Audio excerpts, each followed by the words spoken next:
Leadership Club, liderando na prática, com CFC Resende.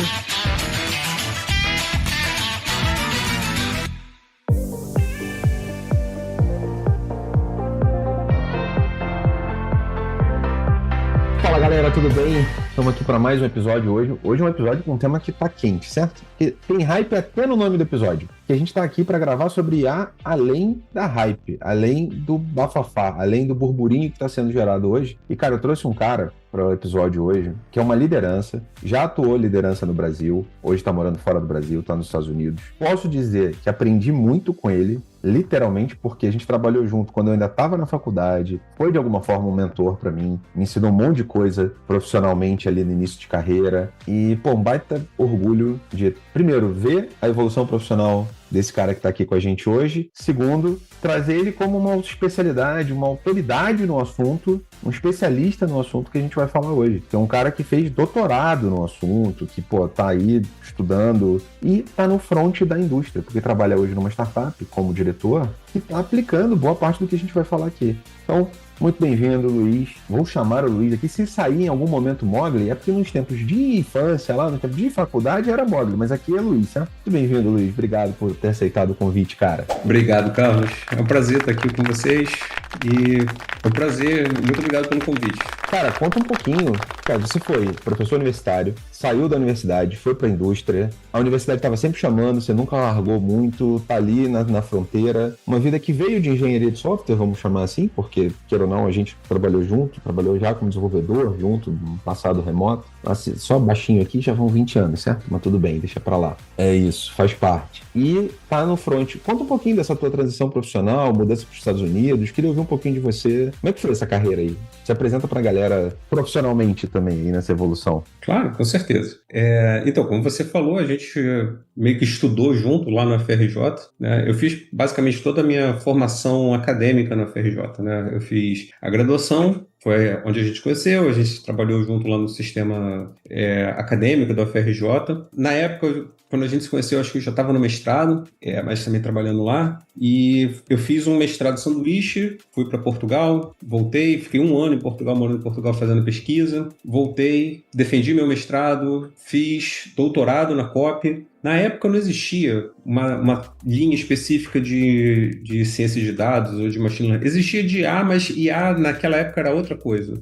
Até o que a gente chama de IA mudou, né?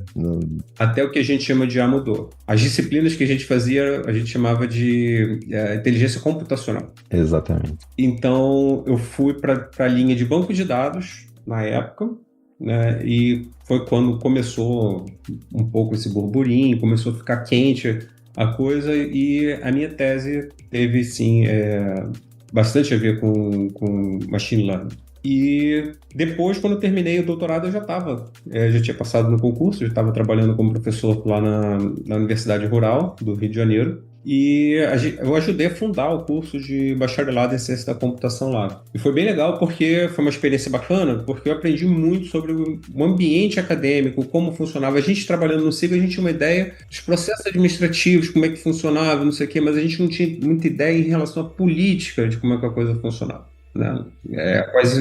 A gente tinha uma noção muito grande, assim, inscrição de aluno. Gestão em si, né? A gestão em si, a operação da gestão, digamos assim. Mas quando entrava a questão de como a gente cria um curso, como a gente é avaliado pelo MEC, tudo isso é bem diferente. Briga para ter professor, quais são os direitos de você... um professor foi afastado, está afastado para concluir o doutorado dele, pediu uma licença. A gente consegue um professor substituto, como é que são essas regras? Então, isso é uma coisa que a gente aprende na prática lá, né? E eu ajudei a fundar esse curso. O curso, durante um tempo, ele foi, inclusive, o melhor curso de ciência da computação do Rio. Ficou à frente da UFRJ. Esse pai babão, hein? Ó, pai babão, né? Foi muito bacana. E eu trabalhei lá de 2012 a 2019. Em 2019, eu saí, resolvi voltar para o mercado. E aí eu comecei a trabalhar numa startup do Vale do Silício, remotamente, né? Ainda não morando no Brasil, né? Ainda morando no Brasil, que é do ramo de saúde, daqui dos Estados Unidos. Mas era basicamente venda de plano de saúde. Então, assim, era do ramo de saúde, você tinha que saber um pouco de regulação e tudo mais. É que se eu for pensar em termos de indústria, é uma indústria absurdamente grande nos Estados Unidos, certo? Os Estados Unidos não tem SUS, não tem... E muito fragmentada. As coisas aqui são muito fragmentadas porque cada estado tem sua legislação específica. E aí, essa empresa, ela foi comprada pela United Health Group, e quando teve a junção, né, o merge das empresas, eles me convidaram para assumir um cargo de liderança, mas aí eu tinha que estar nos Estados Unidos, né? Não interessava onde, a sede da empresa é em Minneapolis. Eu só tinha que estar fisicamente nos Estados Unidos por causa também de legislação, porque, por exemplo, tem muita coisa de privacidade de dados e tudo mais que quem está fora dos Estados Unidos não pode acessar o dado. Olha só. Como eu estava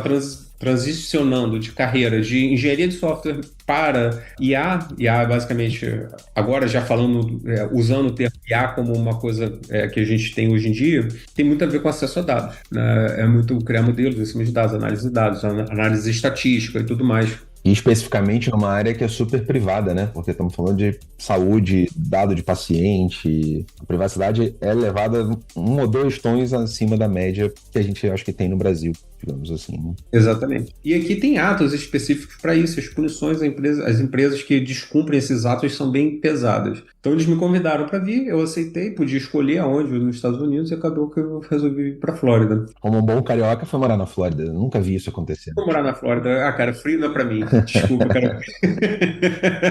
Boa. Eu podia, inclusive, ter ido para Califórnia, podia ter ido para Nova York. A United Health Group, aí, para quem está ouvindo que está no Brasil, foi uma das donas da Mil, certo? Durante um tempo também. Isso. É um grupo que era um grupo controlador da Mil. Hoje já não é mais, a Mil foi vendida, mas... E é um dos maiores grupos americanos, certo? De saúde. Ela é uma empresa, é a 5ª maior empresa dos Estados Unidos atualmente. Olha só. Aquele ranking da Fortune, né? Ele é a Fortune 5. E eu trabalhei lá até junho desse ano, quando eu fui convidado para integrar uma startup. De novo, voltei para o mundo das startups do Vale do Silício, chamada Point Health também, nesse espaço de saúde, de healthcare. E é engraçado que a Point Health ela já bota AI no nome, né? Porque é pointhealth.ai lá no site. AI, né? exatamente. Já, fazendo um pouco, surfando, então, muito legal. Vamos dizer que você está num cargo, Chief Data Scientist, numa startup que tem AI no nome, tá? É fancy o teu cargo, vai. Vamos botar assim, é um cargo... É legal. Um nomezinho bacana hoje, tá na moda, digamos assim, né? O título é bacana. Chief Data Science numa startup que tem AI no nome, né? Do Vale do Silício. Dentro desse contexto de liderança, de ciência de dados, do olhar de tecnologia, você é um cara que veio, acho que assim como eu, a gente tem uma base acadêmica legal, mas que a gente não ficou só na academia, certo? Ou só nos artigos. A gente tenta sempre trazer isso pro prático, para resolver problemas. Uhum. Do lado da engenharia, que eu acho que a gente se formou junto aqui, e, eu quero resolver problemas, eu não quero só ser o cara que pesquisou e que não conseguiu realmente aplicar aquilo dali. Você hoje, quer ou não, está numa posição de liderança que está o tempo todo entre essas fronteiras, certo? De pesquisar a próxima onda, mas ao mesmo tempo aplicar, e isso tem que gerar resultado de negócio, porque como uma liderança executiva, e sendo uma startup ainda por cima, a conta precisa fechar. Como é que tem sido esse desafio para você de no tempo todo estar tentando equilibrar as variáveis dessa equação? É um desafio bastante complicado, porque, beleza, por um lado a gente tem que estar sempre atualizado, entendendo que,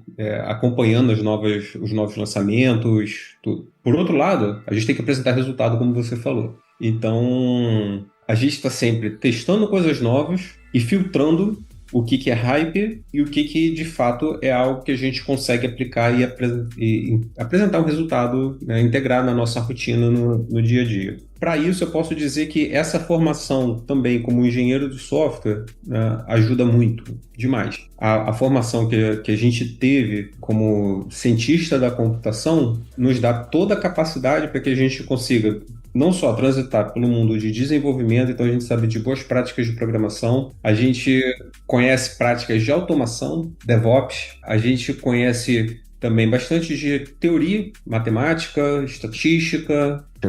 Chega a descer um suor aqui, assim, do lado, lembrando os cálculos e físicas e afins nessa hora, mas... Exatamente. Mas a gente passou por isso. E por mais que, na faculdade foi difícil, eu sinto que não aprendi direito, cara, tem muita gente por aí que sequer viu isso e não faz a menor ideia e tá por aí falando besteira, tá por aí propagando besteira. Então, essa formação nos dá essa capacidade de conseguir separar o que é hype, o que é empolgação, o que não está maduro o suficiente daquilo que a gente realmente consegue usar para agregar valor para o produto que a gente está desenvolvendo. Não é uma tarefa fácil, devo dizer. Fala um pouquinho mais como muita gente que está ouvindo aqui, muitos colegas portugueses, a maioria brasileira dentro do nosso podcast, pode falar um pouquinho mais do que a Point Health faz especificamente para os seus pacientes, clínicas, para quem ela atende? Porque eu acho que isso também ajuda a tangibilizar a galera um pouco o que no final do dia o Luiz está entregando para a galera com seus times aqui. Então, a Point Health, ela é uma startup, tá, como eu falei, do ramo de saúde, e a gente basicamente combina farmacogenomics e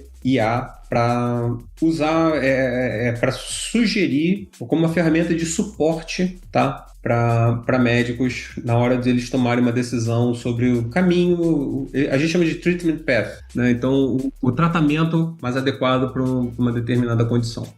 Traduzindo isso, farmacogenomics basicamente é DNA, tá? Então a gente manda um teste para sua casa, você faz um teste de DNA, sei lá, pode ser de saliva, tem vários tipos de teste de DNA, e com isso a gente manda para uma empresa e eles sequenciam o seu DNA e você sabe exatamente quais genes você tem. Isso vai dizer para a gente quais são as suas alergias, quais medicamentos o seu corpo processa melhor do que outros, tá? Em relação a outros. Não deixa de ser um modelo de risco, certo? Se eu tentando trazer aqui para um mundo, talvez até financeiro, alguma coisa, é como se eu estivesse, de alguma forma, traduzindo o teu DNA para um modelo de risco bancário, muito mal comparando aqui, óbvio. Exatamente. Mas dentro de determinados parâmetros. E aí, com isso, nesse momento a gente está focando muito em saúde mental. Então, muito as condições que a gente está criando, que a gente está suportando, odeio essa palavra, mas, enfim, pela nossa empresa.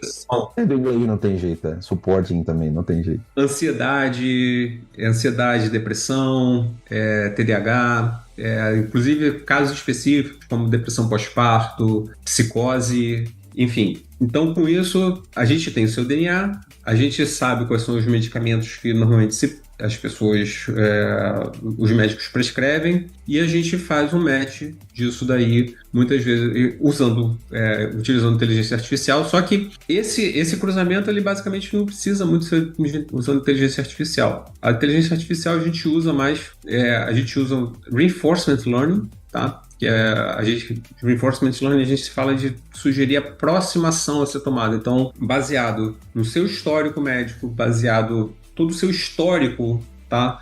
Combinar, né? Combinar o DNA com o histórico médico, com tratamentos já feitos. A gente tem modelos de reinforcement learning que, a partir disso, como entrada, ele sugere a próxima ação. Muito legal. Tá? Então, tem que fazer um exame, tem que tomar tal medicação, entendeu? Qual é o próximo caminho a ser seguido. Perfeito. O que é muito legal, assim, e até abrindo, acho que para quem está ouvindo pra gente, um dos motivos de eu ter te chamado, não só pela amizade, pelo todo o histórico e conhecer o perfil profissional, mas também, cara, tem o lado de você tá trabalhando numa empresa que está realmente colocando isso como missão, como propósito da empresa, e não como uma feature acessória, certo? E dentro da Hype de A, a gente sabe que hoje tem muita gente fazendo penduricalho de A em produtos, serviços e espalhando isso, mas que fica assim, aquela coisa meio torta, certo? Você está vivendo isso na essência a startup, ela deixa de existir se o que vocês estiverem construindo não funcionar, certo? Não dá para viver de hype, senão literalmente a porta fecha da startup, não vai parar de pé. E eu queria adentrar, eu acho que nesse tema, porque, cara, foi o que você falou, modelo de aprendizado, reinforcement learning, vocês estão colocando, Ao mesmo tempo, tem muita hype no mercado, tem muita, eu vou dizer até mentira travestida, certo? Na entrega, nos resultados, etc. Tem alguma coisa revirando o teu olho quando você bate em IA aí? Eu queria trazer muito, inclusive, essa experiência dos Estados Unidos, que você tem visto nas conferências, e que você tem visto hoje no discurso, mainstream aí de IA, no discurso de IA, mas que, cara, na prática, falando com lideranças de negócio, falando com... Você chega a revirar o olho, assim, quando, cara, peraí, calma, que isso aí não é bem por aí. Queria explorar um pouquinho com você o estado real, assim, da IA no mercado hoje. Então, sobre isso eu tenho muita coisa para falar. Vamos lá. Senta que lá vem a história. Senta que lá vem a história. Então, eu vou começar só um pouquinho mais para trás, tá? Quando eu entrei na UHG como diretor de inteligência artificial, quando na verdade o que a gente fazia era machine learning. Não estamos falando de IA generativa, né? Ainda não era IA generativa. Não estamos falando de IA generativa. Estamos falando de modelos de aprendizado que, convenhamos, a gente já usa 20, 30 anos, pelo menos aí. Evoluíram, óbvio, mas a base já é bem mais antiga. Né? Exatamente. Então, um dos meus primeiros papéis era...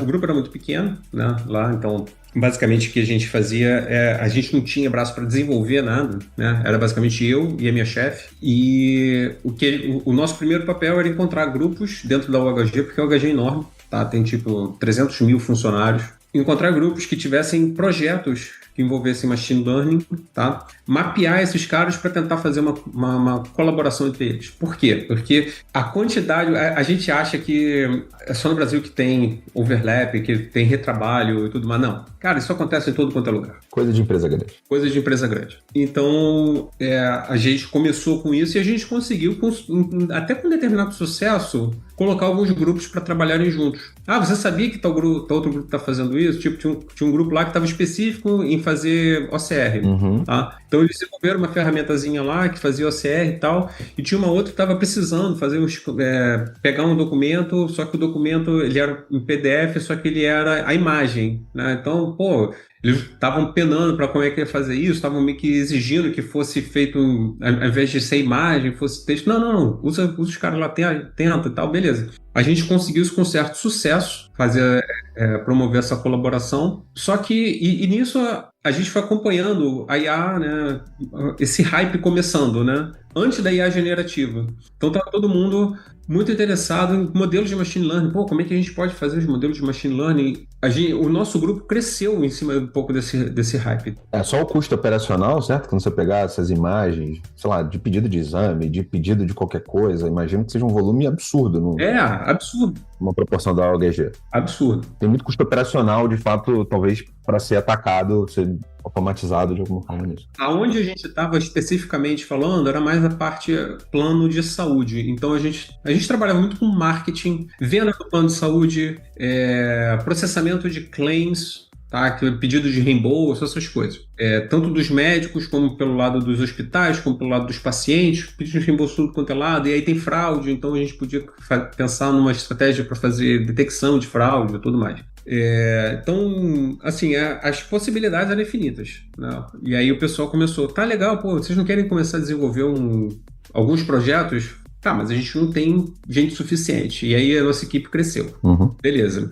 A equipe começou a crescer, a gente começou a ter os nossos próprios projetos, os projetos foram evoluindo, mas a gente percebeu a coisa mudando de patamar. Então, uma das nossas maiores preocupações quando a gente fazia reunião para tentar pegar um projeto novo, quando alguém pedia um projeto novo, era, vem cá, precisa de um modelo de machine learning? A gente precisa criar alguma coisa para cá? Ou isso aí é só para seguir o hype? Tá? Então, na época, a gente já tinha lá, isso aqui é um problema de engenharia de software ou é de machine learning? Perfeito. Então, nem todo problema é um problema de machine learning. Beleza, avança mais um. Já é interessante porque é um primeiro senso crítico que, convenhamos, muita empresa hoje em dia deveria estar fazendo ainda o mesmo crivo, certo? Exatamente. Mas isso a gente está falando 2002 para 2003. Desculpa, 22 para 23. Avança um pouquinho, ChatGPT foi lançado, aquela bagunça dos infernos, todo mundo ficou super empolgado, óbvio, uma ferramenta super legal. E aí começou o hype da IA generativa,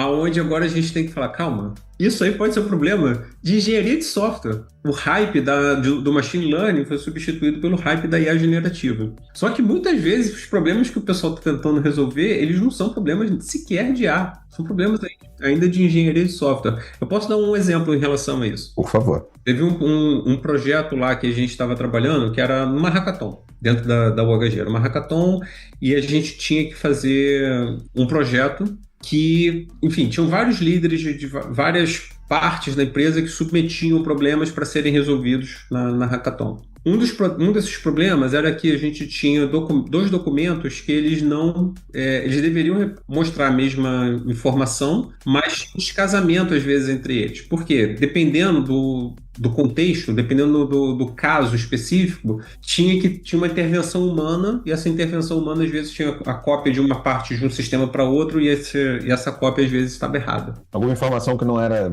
consistente, vamos botar assim, né? Exatamente. E aí queriam que a gente fizesse uma comparação desses dois documentos, e se tivesse diferente, a gente copiasse o conteúdo de cá, tá, do certo, para consertasse o errado. Tá bom. A nossa primeira solução foi usando expressão regular. A boa e velha. Tudo volta na computação para uma expressão regular. Exatamente. E usando expressão regular, a gente cobriu basicamente 100% dos casos. Era 99,5% dos casos. A gente resolvia o problema, basicamente, certo? Só que eles falaram, não, tem que usar IA, tem que usar LLM. Você não tá fancy o suficiente, né? Não tá chique o suficiente. Então, beleza. Então a gente resolveu fazer usando o ChatGPT. A nossa acurácia caiu de 99,5%. Eu tô colocando esse 0,5% aí porque, obviamente, sempre tem casos que a gente não consegue cobrir, né? Então não dá para dizer que é 100%. Mas a nossa acurácia caiu para 70%. E ficou mais lento, porque a gente envolvia uma chamada a uma API externa. E mais caro, né? E mais caro, porque alguém tem que pagar por isso. Perfeito. Mas, de novo, isso era um projeto de hackathon, tá? Isso não era um projeto, de fato, para entrar nada em produção. Mas é um ótimo exemplo de porque isso, o que está listado no hackathon está acontecendo dia a dia nos portfólios de empresa que estão metendo a iniciativa para dentro sem esse filtro. E o que é pior, porque a gente demorou muito tempo para entender o problema. A gente ficava, tá, mas espera aí, você quer consertar o relatório? Por que eu não conserto o processo? Vamos automatizar esse processo, tirar esse cara, essa coisa humana, essa intervenção humana e acertar a cópia de um relatório para outro. Não era isso que eles queriam. Isso fica na meta de alguém, certo?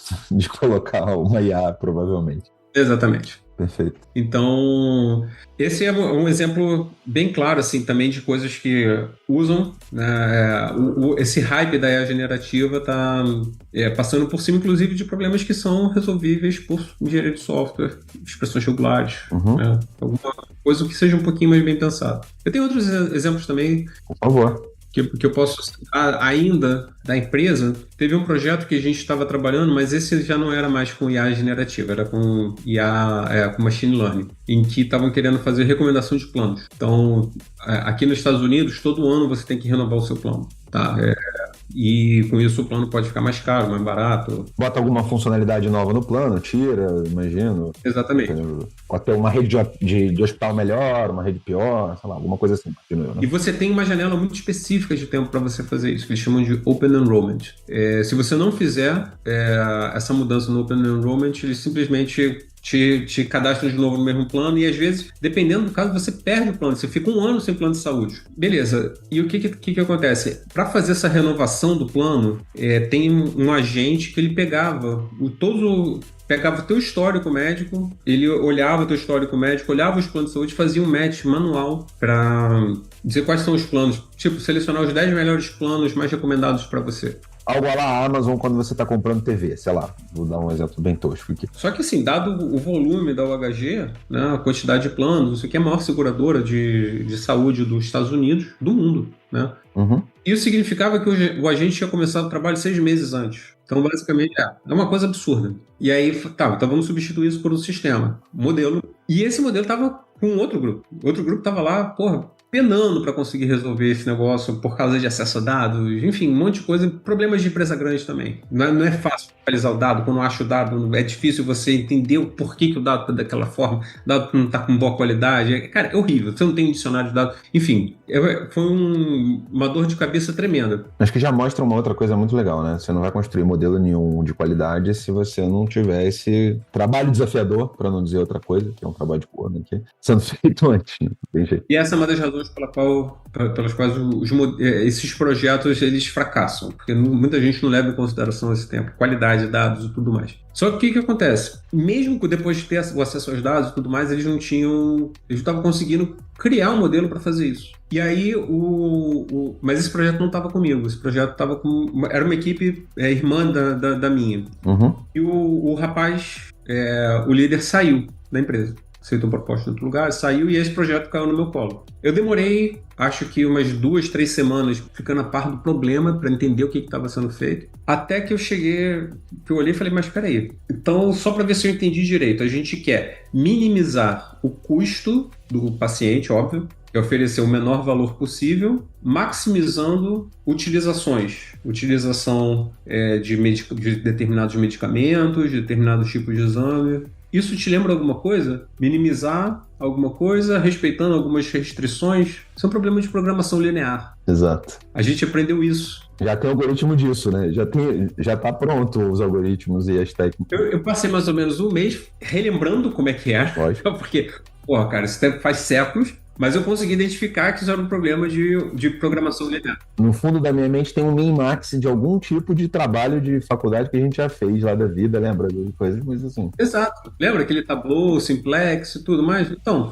era isso. E aí eu descobri que no Python tem uma biblioteca chamada SciPy que eles já têm. Eu nem sabia, o Simplex já nem é mais utilizado. É outro algoritmo que é muito mais eficiente e tudo mais, mas a gente resolveu o problema. Na verdade, assim, a gente tinha uma fórmula, basicamente, para cada sugestão que a gente queria fazer, porque era as preferências do usuário, mas era como a gente estava resolvendo o problema. De novo, foi um outro exemplo em que a gente não precisou utilizar IA para resolver um problema que estavam framing o problema como um problema de IA. Tá, avança um pouco agora, teve esse hype de IA generativa e tudo mais, eu já tendo mudado, né, saído da UHG e vindo para Point Health. E aqui, o mundo da startup ele é bem sensível a esses hypes, porque basicamente o que a startup quer fazer é vender. Então, o que está na moda? Né? Porque o que está na moda é mais fácil de vender. Essa é um pouco mais ou menos a ideia. E a conta precisa fechar. E a conta precisa fechar, exatamente. Então, eles precisam vender porque eles precisam de dinheiro para pagar, enfim. Tem que ser bom, tem que ser bonito e de preferência tem que poder cobrar por isso, certo? Porque exatamente. A conta é fechada. Então, mas ele é muito sensível com esses buzzwords, só que também é muito bacana porque apesar de ser extremamente competitivo, ele também é colaborativo. Então, você tem muita oportunidade para ir, por exemplo, vai em conferência, você é convidado à beça para ir em conferência, apresentar o seu produto, conversar com lideranças e tudo mais. E uma das coisas, e aí a gente está falando de agora já, 2025, tá? Então a gente já está mais ou menos 1 ano e pouco dentro desse hype, tá avançado nesse hype de IA. A gente já nota que as próprias lideranças de saúde, de healthcare, elas já estão ficando saturadas com IA. Com promessas. Porque eles estão vendo empresas que simplesmente fazem, sei lá, você faz o upload de um documento e aí depois você consegue fazer busca dentro desse documento. Você faz isso dentro do ChatGPT. Você não precisa de uma ferramenta, você não precisa pagar uma ferramenta a mais para fazer isso, entendeu? Então, as próprias lideranças, era um conceito que era extremamente difícil até para essa liderança, pessoal de saúde, diretor de saúde e tudo mais, deles entenderem. Hoje esse pessoal já tem um pouco mais de conhecimento, eles já conseguem destrinchar também, de separar o que parece ser hype do que parece ser algo de fato um pouco mais uma inovação, entendeu? E esse hype ficou tão forte que eles começam já a dar choque, né? Tipo, eu acho que isso mostra muito que, assim, tem muita gente falando de IA, saturou eles, e agora, inclusive, quem vai falar de alguma ideia nova e que realmente é boa, começa a pagar o preço desse hype, né? Dessa saturação. E tem muito a ver com o que a gente tem lido nos jornais, nas reportagens, sobre um monte de projetos de IA falhando, poucos terem sido colocados ainda em produção, colocados no ar, realmente resolvendo o problema ao qual se propôs. Foi muito legal que você deu 2, 3 exemplos aqui da época, do tempo de OHG, que não precisava de IA. Na prática, vamos para uma coisa mais simples aqui, vamos dar um passo para trás. O que não significa que a IA não tem utilidade. Pelo contrário. Mas qual é, de fato, o use case que faz sentido aplicar, né? E as pessoas estão cansando, de fato. Mas eu queria trazer não cansando pelo cansar. É que tem dinheiro envolvido, né? O dinheiro tá caro, mundialmente falando, taxa de juros e afins, não é só no Brasil, óbvio que no Brasil tem uma característica especial, mas mundo afora, você tem guerra, você tem um cenário de grana escassa, não é mais aquele, é o inverno das startups, né? Nos Estados Unidos tem se falado muito disso, o inverno das startups e tem que trazer resultado. É nesse caminho que você trata mesmo, de quando você fala do cansaço deles? É exatamente nesse caminho, é exatamente isso que a gente está vendo. Eu acho que está saturado. Eu acho que a gente, se bobear, acredito que a gente vai falar sobre isso um pouco mais à frente, mas existe a preocupação, sim, de uma bolha aqui. E essa preocupação é cada vez mais crescente. Acho que dá para trazer aqui um pouco das Big Tech, inclusive, porque, sem dúvida nenhuma, isso nos Estados Unidos, quando você fala de bolha, tem até uma imagem circulando agora no LinkedIn com a OpenAI apontando para a NVIDIA apontando para outra Big Tech, e assim vai, tipo, virou meme uma imagem dessa, porque elas estão impondo muito essa narrativa da IA, do futuro, da substituição. Vamos lá, não é sobre ser contra a ChatGPT, acho que nem eu nem você, a gente não é maluco de ir para esse caminho, porque muitas das coisas que eles colocaram, acho que não volta mais para trás. Não dá para viver sem um assistente que te ajuda a revisar um texto, que te ajuda a ter algumas ideias, etc. Não é sobre isso, certo? Já GPT acho que entrou, ou concorrentes entrou na nossa vida aí no dia a dia. Mas tem um ponto de equilíbrio que eu acho que está sendo buscado, e principalmente financeiro, que eu acho que é o que está sendo discutido, né? Nas empresas, boa parte desse ponto de equilíbrio financeiro não está sendo visto, certo? Não está sendo visto. Existe uma estatística que a gente já vinha conversando sobre isso com projetos de machine learning, em que entre 80% e 90% dos projetos de machine learning falham. Eles não dão resultado. Por quê? Aí na época era toda a investigação, eram dados que eram ruins, era falta de apoio do pessoal de negócio, né, da gerência de negócio e tudo mais. Entre 80% e 90% que a gente está falando. E isso tem reportagens, artigos mostrando essa taxa. Se vocês pesquisarem, vocês acham. E o negócio que mudou com a IA generativa, que é muito fácil você criar um protótipo. Então você cria um protótipo, sei lá, em 3 dias. Cria muito rápido. Mas você conseguir avançar esse protótipo para um produto, transformar esse protótipo em de fato um produto, é aonde está o difícil, a parte difícil da coisa. Então, esses 80%, 90% de falha, eles se transportam para hoje em dia. Eu acho que ainda não devem ter muitas estatísticas oficiais sobre isso. Tem um livro, aquele AI Engineering, ele não está aqui comigo agora, mas enfim, em que eles colocam um pouco essa estatística, não coloca essa estatística, mas fala que uma imensa maioria dos projetos de IA generativa, eles têm uma dificuldade muito grande em cruzar a linha de chegada. Então vamos colocar isso de novo como se fosse um Pareto, tá? Você desenvolve 80% do seu projeto muito rápido, mas os 20% que faltam, que demoram uma eternidade para você conseguir. E isso é o que é extremamente frustrante. As empresas, elas ficaram encantadas, óbvio, e todo mundo fica encantado com esses 80% que você desenvolve extremamente rápido, mas na hora de você escalar aquilo, na hora de você, tá bom, então vamos colocar isso em produção, vamos de fato começar a ganhar dinheiro em cima disso, você não consegue cruzar a linha de chegada. Por quê? Porque o código que você escreveu está ruim, a LLM, né, as próprias IAs, elas alucinam, elas esquecem. A gente estava conversando mais cedo, né, sobre... Aqui no backstage a gente estava fazendo fofoca sobre casos de alucinação em sistemas reais aí, né? Isso. Então, assim, hoje em dia eles pesquisam se as LLMs elas têm introspecção, né? A introspecção seria ela saber o porquê que ela respondeu alguma coisa, sem ser baseado no contexto, né? Então, é um número muito pequeno que diz que sim, elas fazem uma introspecção. Isso é super bacana, mas só que se a gente olhar pelo ponto de vista prático, por exemplo, se elas introspectam 5% das vezes, significa que 95% das vezes elas não introspectam. Diferente do ser humano que mantém um racional, certo? Elas estão tomando uma decisão. Elas são baseadas no contexto. Se você perguntar por que você me deu essa resposta, isso significa que ela vai analisar o contexto, ao invés de analisar o conhecimento dela. Isso é extremamente frustrante. Então, quem desenvolve com Cursor, quem desenvolve com GitHub, Copilot, o que for, sabe do que a gente está falando. Sabe que eles são ferramentas muito, muito úteis. Ninguém está dizendo que elas não são úteis. Mas elas são assistentes, elas não são, né, tipo, aquela coisa. Mas nenhum profissional vai confiar somente nessas ferramentas. Eu acho que tem uma coisa que, e até saindo do código tem muita gente embutindo a LLM dentro de um fluxo de negócio e delegando, digamos assim, para algum GPT, alguma tentativa de RAG ali, para fazer uma tomada de decisão por você. E usando isso a lá LLM. Tô entendendo, dado o que você tá descrevendo aqui, Luiz, que, tipo, cara, você tá fazendo uma maluquice, certo? Você tá, tecnicamente, esse tipo de decisão e esse tipo de... Tem muito sido falado a IA agêntica agora, né? 25 para 26...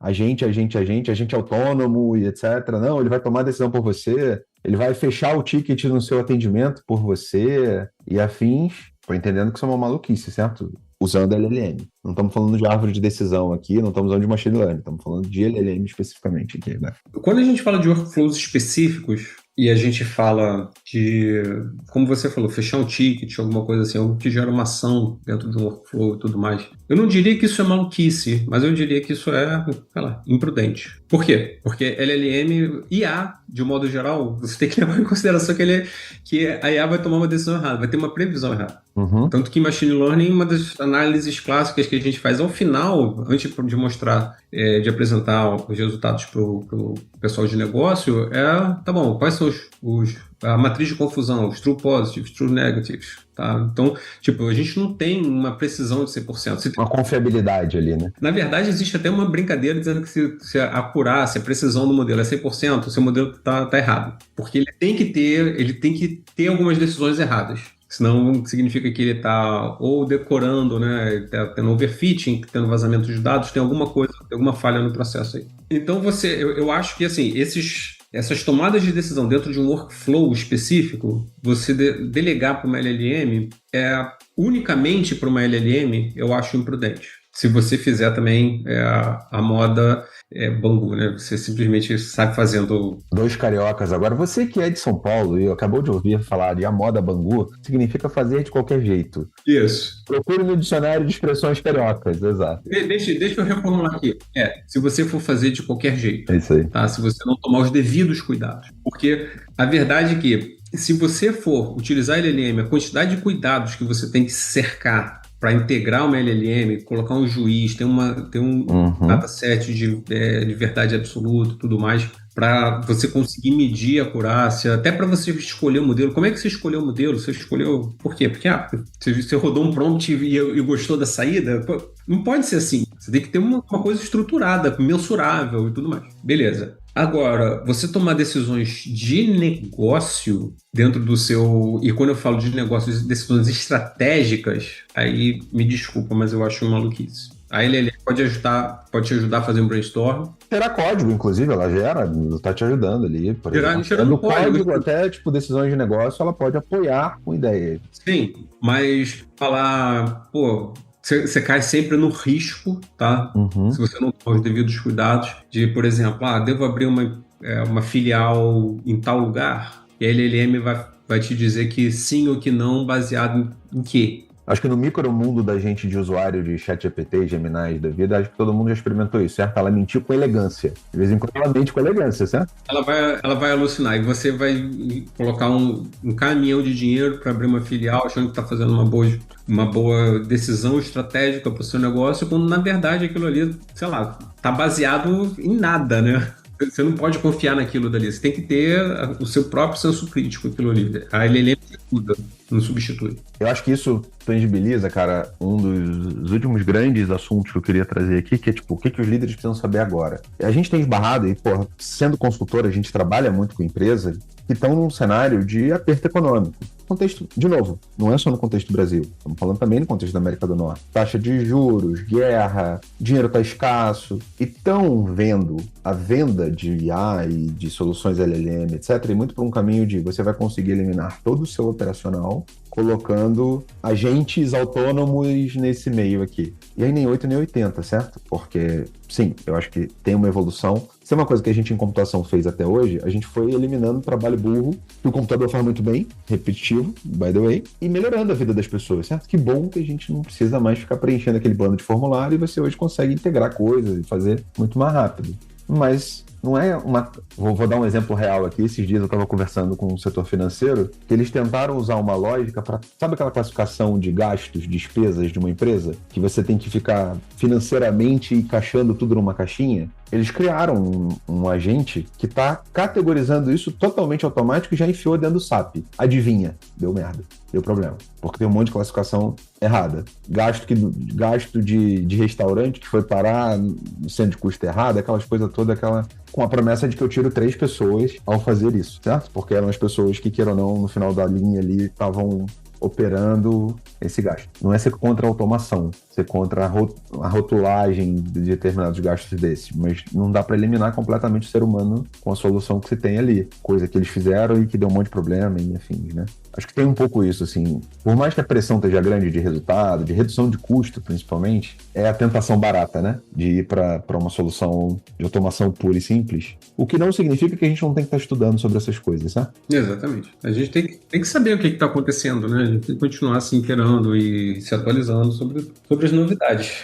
Mas hoje em dia, o que eu acho que assim, é muito claro para mim é que não tem nenhuma LLM. Não sei, Gemini 3 foi lançado agora, né? Ontem, então ainda tem que testar, mas... Já tem meme sobre ela, inclusive, também. Ela editou vários arquivos, fez tudo lindo, codificou, só não tá funcionando, mas assim... Não funcionou nada.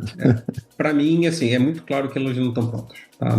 E não vai substituir a força de trabalho humana na escala que estão prometendo. É sobre, sim, trazer algum nível de eficiência, mas não é sobre, tipo, dizimar todos os empregos e não teremos mais empregos, né? Aquela coisa, assim, meio apocalíptica que tem sido vendida. As Big Techs, inclusive, trazem um pouco isso, certo?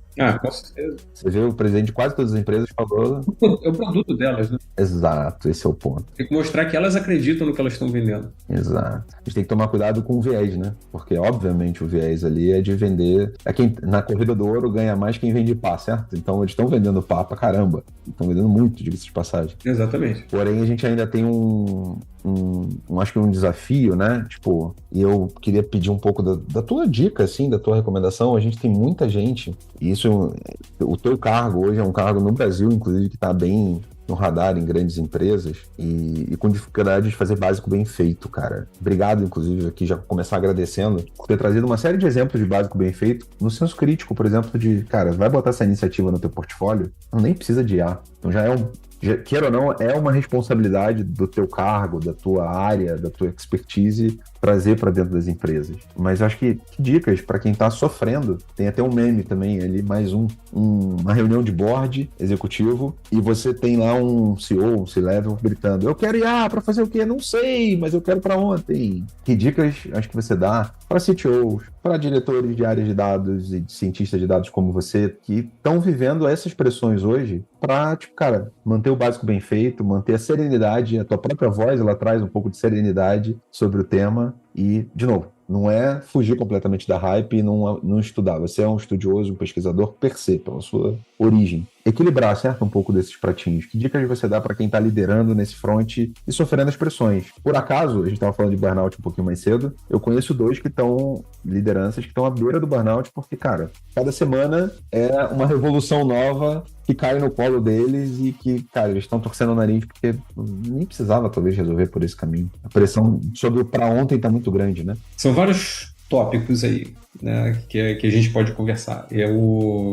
A primeira dica que eu posso dar para eles, para outros líderes, né, e é uma coisa que eu sempre pergunto, eu sempre tento entender como é que eles fazem também. A primeira dica é entenda IA. Tá? Faz um curso, não tem tempo para fazer curso, contrata alguém que saiba. e deixa essa pessoa como um diretor, alguém que reporte a você. Alguém que entenda de machine learning, entenda de IA. Sai do food, né? Sai daquela coisa da hype só. Exatamente. Se você não entende, não tome decisão sobre algo que você não entende. Segundo, capacite a sua equipe. Hoje em dia, existe uma pressão imensa para você utilizar IA. Tudo bem, beleza, a gente entende isso. E eu acredito que todas essas empresas já têm projetos utilizando IA generativa, ChatGPT, enfim, o que for, rolando, tá? Em curso. Mas eu acredito que muitas vezes, assim, o treinamento da equipe, por causa dessa pressão, é um efeito colateral, não é o foco principal. Você está forçando o pessoal a desenvolver uma coisa que às vezes ninguém acredita que aquilo vai dar certo, tá? Mas um efeito positivo é que você está treinando a equipe naquilo dali. Aumentando o senso crítico, né? Vai ser benéfico para o futuro, tá? Com certeza vai ser benéfico para o futuro. Mas eu acho que se você percebe que tem algum gap, alguma diferença, alguma lacuna nesse conhecimento, e como é que você vai identificar isso? Escuta a sua equipe. Eles vão reclamar de alguma coisa, e se a mesma pessoa está reclamando várias vezes da mesma coisa, ou se várias pessoas estão reclamando de uma coisa específica, tá? Isso significa que é uma possível lacuna. Fecha essa lacuna deles. É muito mais barato, tá? É muito melhor para a sua empresa você investir nos seus funcionários do que você demitir eles e contratar outros. De novo, isso vai ser extremamente benéfico para o futuro. Por que eu estou falando para o futuro? Porque tem a ver com a minha terceira dica, tá? Minha terceira dica é: não fique frustrado. Alinhe suas expectativas. Vocês estão trabalhando em diversos projetos utilizando IA generativa. Conheça a taxa de fracasso desses projetos no mundo como um todo, tá? Se no mundo como um todo é muito difícil você ter um projeto como esse que vai conseguir entrar em produção, vai ser muito difícil para você conseguir colocar o seu projeto também em produção, transformar isso num produto de fato. Então, alinha a sua expectativa. E vai ver o bench real, né? Não o que está no anúncio. Exatamente. Porque o que está no anúncio do jornal, da revista eletrônica hoje em dia, não necessariamente é real, né? Senta para conversar com alguém de fato que está fazendo, né?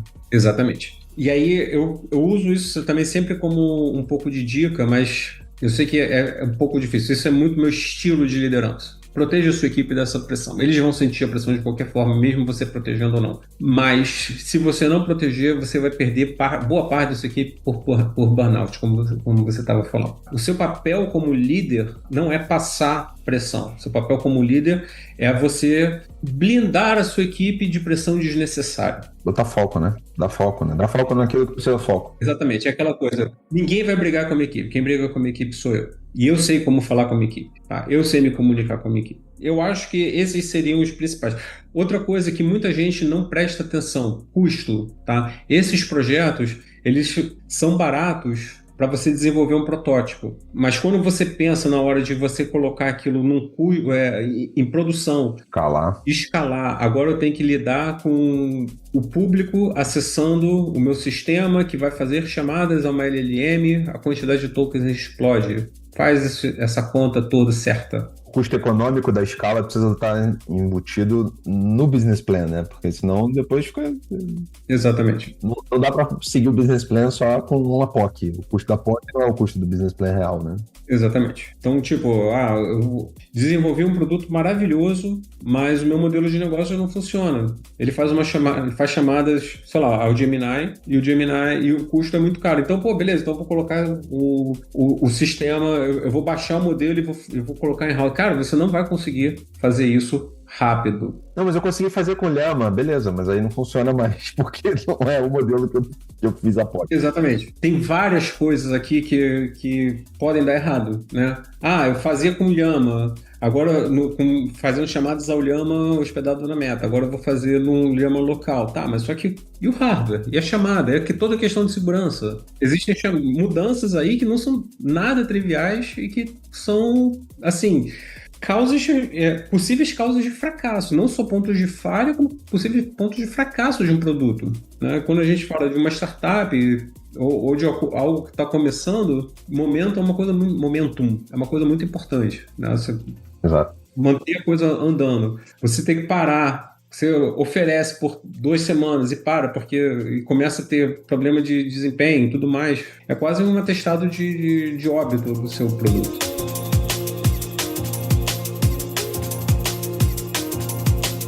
Cara, muito, muito, muito legal. Uma aula. Obrigado por ter aceitado.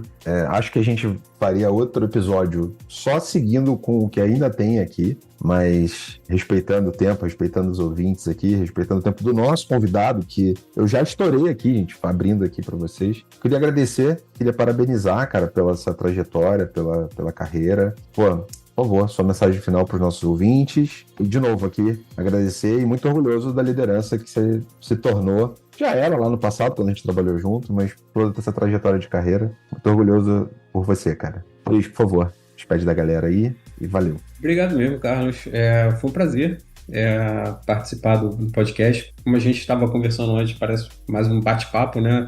Um dos vários bate-papos que a gente tinha lá atrás, né?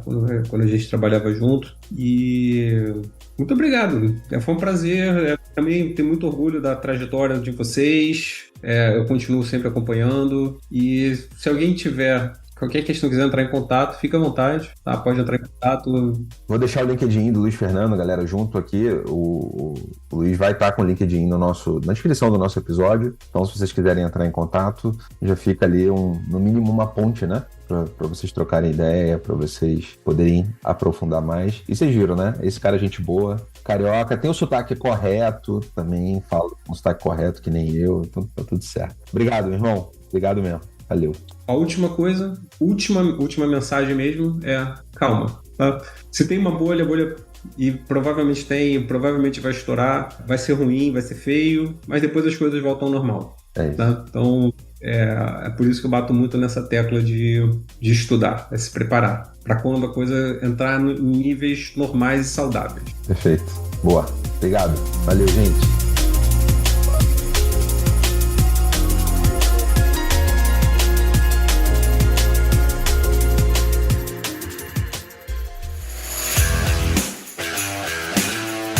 Este foi mais um episódio do Leadership Club com CFC Resende, no Love the Problem, o podcast oficial da K21 e Nowhere. Quer receber mais novidades sobre o Leadership Club? Se inscreva na nossa newsletter. Até o próximo episódio.